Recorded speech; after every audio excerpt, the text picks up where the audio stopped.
کہ جب آپ مدین کے راستے میں آتے ہیں تو راستے سے آپ مالم جبہ والی سائڈ پہ راستہ بھی جاتا ہے. جی ہاں، مالم جبہ وہ جگہ ہے جہاں پر سردیوں میں اسپیشلی لوگ برفباری دیکھنے کے لیے یہاں پر آتے ہیں. یہ دریا کے منظر تو آپ دیکھ ہی رہے ہیں، لیکن وہاں پر دریا تو نہیں ہے. جیسے پنڈی کے ساتھ مری ہے، اسی طرح اس علاقے کی مری مالم جبہ ہے، جہاں پر سکی ریزارٹ بھی ہے. وہاں پر سکیٹنگ کی جاتی ہے. وہاں پر ونٹر سپورٹس کے تمام کھیل کھیلے جا سکتے ہیں، یعنی کہ سردیوں میں لوگ مالم جبہ آنا زیادہ پسند کرتے ہیں. لیکن اگر آپ منگورا سے آتے ہوئے اس کے دوسرے راستے سے آئیں تو اس کے راستے میں گبین جبہ آئے گا. گبین جبہ بھی بالکل ایسی ہے جیسے کہ مالم جبہ ہے. تو دونوں راستے آپ کے سامنے ہیں. دونوں میں راستوں کے جو ٹورسٹ پلیس ہے دونوں میں نے بتا دی ہیں آپ کو. تو چلتے ہیں ابھی بحرین سے آگے کلام کے اس خوبصورت وادی کی جانب، جس کے نظارے آپ دیکھتے ہیں اور دیکھ رہے ہیں.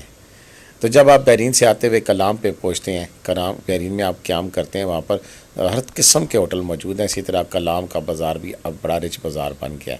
یہاں پر بھی کافی تعداد میں ہوٹل وغیرہ بن گئے ہیں. اگر آپ اس سے آگے راستوں میں آتے ہیں تو پھر ایک منکیال بھی آتا ہے. منکیال اپنی خوبصورتی کی وجہ سے دنیا بھر میں مشہور ہے. یہاں پر آپ لوگوں کو اچھے اچھے سیاحتی پوائنٹ ملتے ہیں، بڈائی، چوکیال، بانڈا، اور ساتھ میں اور بھی بہت اچھے پوائنٹ ہیں. اس سے آگے لائی کوٹ آتا ہے. لائی کوٹ بھی اپنی خوبصورتی کی وجہ سے ملک بھر میں مشہور ہے. یہاں پر قدرتی طور پر مٹی پر کھڑے دو پتھر اپنے دل فریب نظارہ پیش کرتے ہیں، اور ساتھ ساتھ میں رستم آبشار اپنا نظارہ پیش کرتی ہے. اس کی وجہ سے پورا لائی کوٹ اپنا خوبصورت نظارہ پیش کرتا ہے، اور حسین وادیوں میں اس کا شمار ہوتا ہے. یہاں سے گزر کر آپ کلام پہنچتے ہیں، جو آپ کے سفر کو مزید دلچسپ اور حسین بنا دیتا ہے. اور یہاں ان پہاڑوں کے وسیع میدانوں کا نظارہ کر کے آپ حیرت میں پڑ جاتے ہیں. اس کے ساتھ ساتھ جو مزید پوائنٹ ہے اس میں شاہی گراؤنڈ ہے، اور بنکلے میدان ہے، ماڈرن جھیل ہے، اور اوشو فارسٹ ہے. یاد رہے کہ جب آپ ان میدانوں کے مقام پر پہنچتے ہیں تو آپ کو ایسا محسوس ہوتا ہے کہ ہم جنت میں آ گئے ہیں. اور یہاں پر آپ اپنے دوستوں کے ساتھ آ کر ٹھہر بھی سکتے ہیں. اس کے علاوہ بھی یہاں پر سیاحتی مقامات ہیں جو کہ کلام سے گزرتے ہوئے تھوڑے سی فاصلے کے پر موجود ہیں. جی ہاں، کلام سے نکل کر آپ تھوڑے سے فاصلے پر جاتے ہیں تو پھر آپ کو وہاں پر خوبصورت ترین وادیاں نظر آتی ہیں. آپ ماڈرن جھیل کے نظارے کر سکتے ہیں، لیکن ماڈرن جھیل تک جاتے ہوئے آپ اگر جاتے ہیں تو پھر اس کے آگے بھی 2 جھیلیں ہیں. یہ خوبصورت جھیلیں، یہ دریا، یہ خوبصورت پانی، یہ نظارے جن سے آپ کو اس کی طرف کھینچتے لے چلے جاتے ہیں. اور میں یقین سے کہہ سکتا ہوں کہ جو بھی سیاح ایک دفعہ یہاں پر آتے ہیں وہ پھر دوبارہ آنے کی لازمی رو کرتے ہیں. یعنی کہ آپ ایک دفعہ آ چکے ہیں تو یہ نہیں ہے کہ اس دفعہ ہم نے کلام دیکھ لیا پھر آئندہ نہیں آئیں گے، بلکہ یہ نظارے ایسے ہیں، یہ آپ کو جو سکون مہیا کرتے ہیں تو آپ پھر کہتے ہیں کہ ہر بار یہیں آیا جائے. یہ دنیا کے اندر جنت نظیر وادیاں ہیں. جی ہاں، جنت نظیر مطلب جنت جیسی دکھنے والی. لیکن کیا یہ جنت ہے؟ کچھ دیر کے لیے اپنی مشینی زندگی سے نکل کر اس چارپائی پر دریا کے کنارے بیٹھ کے دیکھیں، پھر آپ کو محسوس ہوگا کہ رب نے پاکستان کو کتنا خوبصورت بنایا ہے. ان نظاروں کو دیکھنے کے لیے آپ دور دراز سے جب آتے ہیں تو آپ کو بالکل مایوسی نہیں ہوتی ہے. اور پھر لوگ بات کرتے ہیں، لوگ پوچھتے ہیں کہ سب سے بہترین موسم کون سا ہے کہ جس موسم میں ان نظاروں کو دیکھنے کے لیے آنا چاہیے. جی ہاں، آج یہ بھی میں آپ کو بتا دوں کہ یہ جولائی کا مڈ اور اگست تک یہی زبردست موسم ہوتا ہے جب برف یہاں پر نہیں پڑی ہوتی ہے. تو یہ خوبصورت نظارے آپ کو انتہائی دل فریب منظر پیش کرتے ہیں. یہاں پر ماڈرن جھیل ہوگی، اسے آگے سیف اللہ جھیل ہوگی، اوشو فارسٹ ہو گیا، اسی کے ساتھ ساتھ بلو واٹر ہے، اور پھر یہ اوپر کلام کے خوبصورت پہاڑی علاقے، سرسبز میدان، سرسبز علاقے، یہ سارے آپ کے لیے انتہائی خوبصورت منظر پیش کرتے ہیں. اور جب ان جنگلوں میں، ان پہاڑوں پر آپ پہنچ جاتے ہیں تو پھر آپ دنیا سے، جب اپنی مشینی دنیا سے ہٹ کر کٹ کر یہاں کچھ وقت بتاتے ہیں تو پھر آپ کو محسوس ہوتا ہے کہ آپ نے کتنا قیمتی وقت یہاں پہ گزارا ہے. آپ نے رب کے ان حسین نظاروں کو دیکھ کر اپنے طور پر جو ذہنی سکون حاصل کیا ہے اس کی قیمت کہیں بھی نہیں دی جا سکتی ہے. یہاں ان نظاروں تک پہنچنے کے لیے پھر کرنا کیا پڑے گا، یہ بھی ایک اہم سوال ہے.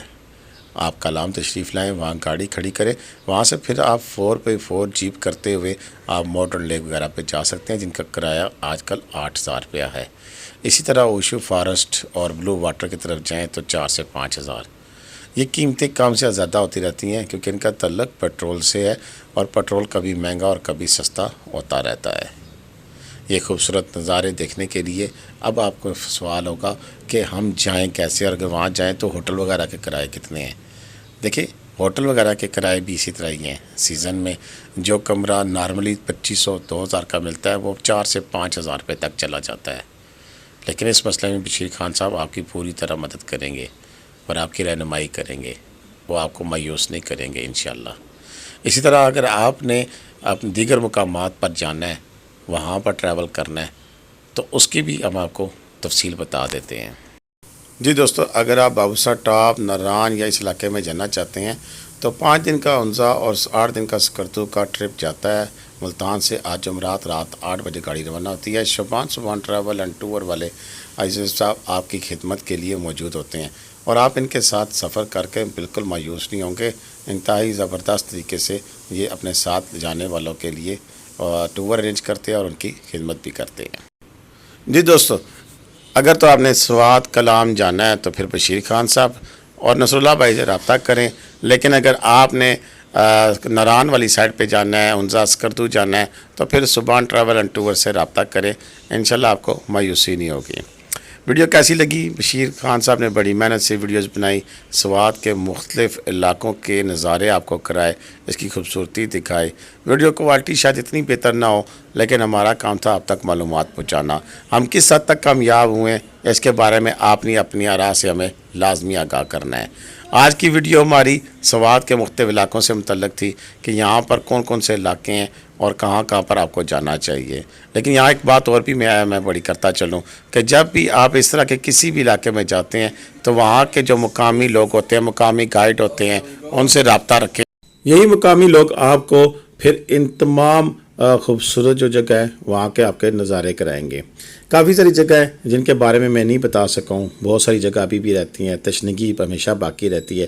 انشاءاللہ نیکسٹ ٹائم میں آپ کو بڑگوئی ٹاپ اور اس سے ملکہ شاہی باغ، کنڈول جھیل، اسی طرح کھڑکھڑی جھیل، لدھو فارسٹ اور اتروڑ ویلی کی مکمل پوری ویڈیو بنا کے دکھاؤں گا کہ کہاں کہاں آپ نے جانا ہے۔ سوات کلام کی ویڈیو بھی ان کے ویژولز کے ساتھ ایگزیکٹلی کہ ہاں جب میں بات کروں تو اسی طرح کا ویژول لگاؤ، انشاءاللہ اس کے اوپر بھی میں ورکنگ کر رہا ہوں کہ ایک تفصیلی ویڈیو بھی آپ کے سامنے بنا کر آپ کو پیش کروں گا۔ آج کی ویڈیو یہ بشیر خان صاحب کی کاوش ہے، ہم انہیں شکریہ ادا کرتے ہیں۔ انشاءاللہ آپ کو یہ ہماری کاوش پسند ہی ہوگی۔ اسی کے ساتھ اجازت چاہوں گا۔ پاکستان زندہ باد، پاکستان پائندہ باد۔ اللہ تعالیٰ آپ کا اور میرا حامی ناصر ہو، اس ملک کو شاد باد رکھے، آباد رکھے۔ اپنی دعاؤں میں مجھے یاد رکھیے گا۔ اللہ حافظ۔